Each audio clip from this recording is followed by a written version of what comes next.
You let me know if that's hitting something back there, okay?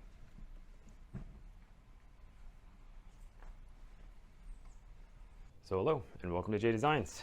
Today I have a whole bunch of things on the agenda and we'll go over them right now. So if you haven't seen my previous video, there's a flatbed done for my Toyota Tacoma here. The first thing I got to do today is I'm going to install these Airline tracks. Essentially all they are is just strap down points. So they have these little pieces that can be removed super easily. And it's really easy to move them around. And when I built the flatbed, this thing already has corresponding holes for all of these Airline tracks. And these guys are mainly just going to act as structural members, or at least in theory they should. So we're going to get those in today. And then the next thing I'm going to do is we're going to install some airbags in this truck here. Those cradles, the airbag brackets are already here. These are Firestone brackets that are kind of modified. And I need to get the airbag in here because there's no bump stop right now. And the airbag kind of acts as a bump stop in here. We need a bump stop so we don't damage these really fancy Bilstein shocks here. And it'll be super nice to have the adjustable spring rate that those airbags provide. And then the next thing will be fenders here. So it's kind of hard to tell what these are off the truck, but these fenders will fit into those rectangles right there. They need to be modified because they came off of the flatbed that's right there. So it's kind of hard to tell, but that thing right there goes down into another flatbed that I built about a year ago. I explained that flatbed build in that flatbed build that's right there. So this one turned out really nice. This one I did first and it was pretty terrible. Essentially it was just kind of bad welding on my part. I hadn't fabricated in a long time when I built that. But anyways, the fenders that are right here are for that old flatbed, but I got to cut them down. That's why that one's split in half. I took about 1/8 of an inch out of it so that they'll fit right here. First order of business today is to go install these Airline tracks here. If you've never had some of these in your truck, they're super awesome. They have these little clips here that are super quick and easy to install. They just go on like that and you can move them around wherever you want. And they have these little rings on them that you can just do straps or bungee cords on. I do have all the hardware right here, ready to bolt them down, and the holes are already there. But I can't bolt them down yet because they have how they came, the hardware, and you can see that it kind of sticks up. So what I need to do is go in with this special drill bit here. This drill bit is normally, it's not for Airline tracks, it's normally for cleaning up holes that you drill through. And the drill bit kind of blows through, it leaves material in the back. And this thing does a really good job of cleaning that up. But this drill bit just happens to match the angle of the head of these bolts here pretty much perfectly. So what I got to do is I'm going to use that drill bit on these guys and clean them up and get those bolt heads to sit nice and flush so they don't interfere with these guys when you're sliding them up and down the track.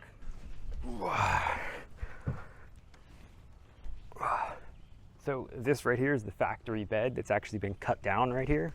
I was going to make a flatbed out of this guy, but I didn't end up doing it. Long story short, these Airline tracks made it to where I pretty much did not need bedsides on this bed and I can still go do truck stuff. As you can see, I had these installed on the factory bed and they're awesome.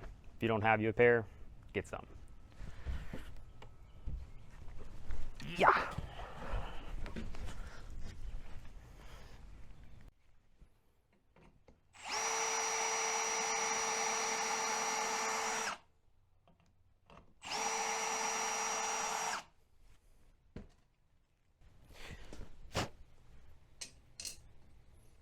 All right, nice and flush.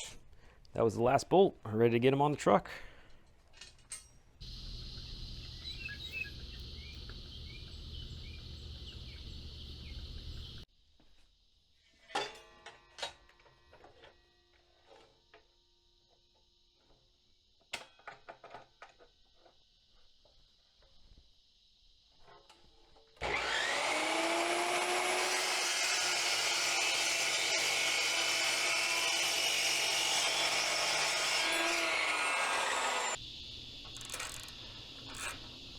So have you ever seen a ratcheting Allen key before? So I went ahead and dropped all the bolts into these holes on these Airline tracks, but on these, particularly in these parts, it's super hard to reach the hardware on the other side. and I've already dropped 2 of the washers. So what I'm gonna do is I'm just gonna grab my gantry there, wheel it over, and just pick this whole flatbed up. All right, so there you can see the entire rigging setup. And you can also see kind of how these tie down things work. They're obviously not made to be picking the bed up. These are meant to strap things down to the bed, but you can see kind of how it connects. It's just a ring, and you can run a strap or a bungee cord to it, anything like that. So now I just got to zip these 6 bolts off, and then we could pick the entire bed up, and I can finagle around with those bolts from the underside. Yay.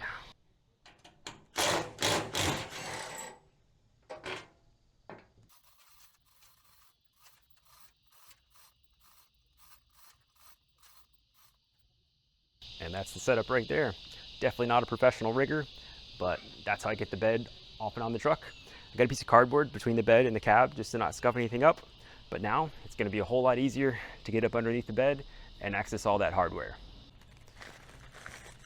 Oh yeah, so before I go and bolt all this underneath the bed, we're using nylon lock washers for these guys. So this is pretty much just a bolt that has a nylon sleeve pushed inside of it.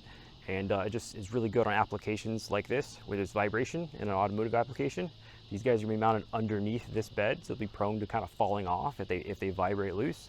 So that nylon ring just grabs onto the threads of the bolt and pretty much entirely prevents them from slipping off. Any high vibration application, you want to use nylon lock washers. Oh man, so I'm putting the hardware on. These middle ones are a bit of a reach. Definitely getting my core workout in today. Ooh, got it. Oh yeah, only like 50 more to go. All right, so this is the last rail. I did the other 2 over there.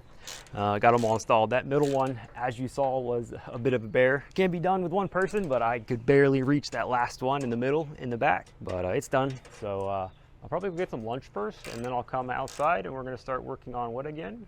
The airbags. That'll be fun. You'll be able to see the suspension go psh, psh. It's gonna be super cool. By the way, this is not for lowering the truck. This is for extra load supporting.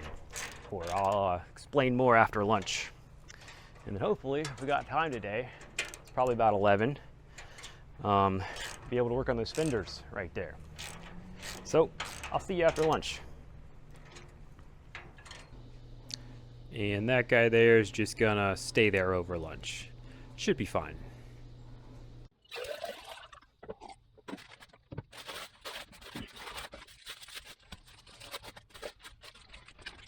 All right, lunch is over, and ooh, look at that. Flatbed is still there. Wind didn't even move it. Next step, I'm gonna drop this thing back down, get the rigging off it, put the bed bolts back in, and we should be good with the Airline tracks.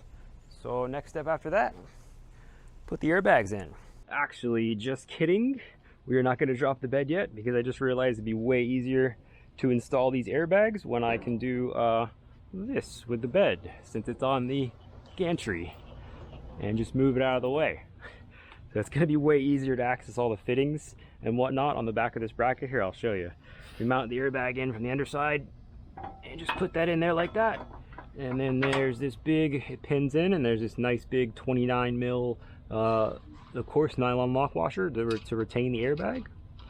That just goes on, and I'll tighten this down in a second. And then there's just a quick connect, and this accepts the Airline, and that goes right into the top of that guy. And this would have been way harder to come in from the underside and reach around the exhaust shield. There's a bunch of brake lines on that side. So, and then I'll plumb the Airlines to the rear of the truck as well. All right, so it's kind of hard to see on this side of the truck, but right there is the valve I installed. There's the nylon lock washer. There's your airbag, and then we got the Airlines just running out. They're kind of just haphazardly routed right now to the back of the truck, and that's where they're going to be just temporarily. At some point, I'll go in and I'll do an elaborate air system on this truck, so something that can air up all 4 tires at once, and we can air up and down those airbags from inside the cab. So these will get eventually rerouted with this guy right here. This guy right here is the double paddle switch, so you can air up on one side and down on the other, and you have independent controls over each bag. You see there's 2 needles there and 2 paddles, so we can control each airbag independently. And then this guy will be mounted in the cab. And that's going to be mounted right here, nice and clean, out of the way, under here. But again, that's happening in the future, not today. Right now, I'm getting the truck ready for a trip, so I just went the airbags there so we don't over travel the suspension. Again, the airbags act as the bump stop for the rear suspension right now. So for now, to control the pressure in the airbags, I'm just going to use these two Schrader valves, or essentially tire valves, that came with the airbag kit. So I know this looks like a total mess right now, but this is just kind of how projects go when you're building everything yourself pretty much. So really just wanted to speak to why this truck's getting airbags. So I don't particularly carry a lot of load back here. This truck just got a flatbed build, and the point of doing that flatbed build is because I'm going to take a camper and put it on here. I'll talk to later why about I got a flatbed to put a camper on it. But anyways, the airbags are there to have a variable spring rate. So when the camper's on, we could pump the airbags up, and it should control a lot of body roll and really just control the weight of that camper.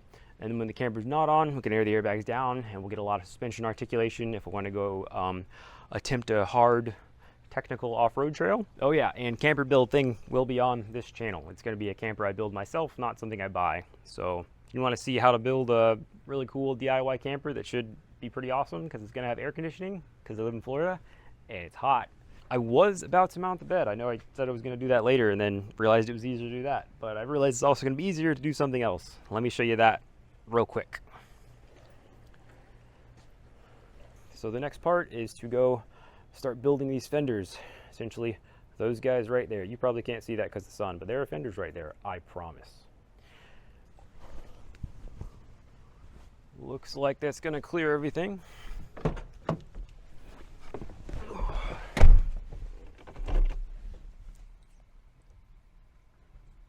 Woo.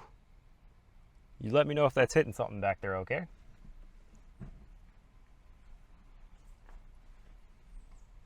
And we're good. I hope. Yeah, nothing broke. We're good. Don't hit that. Stay.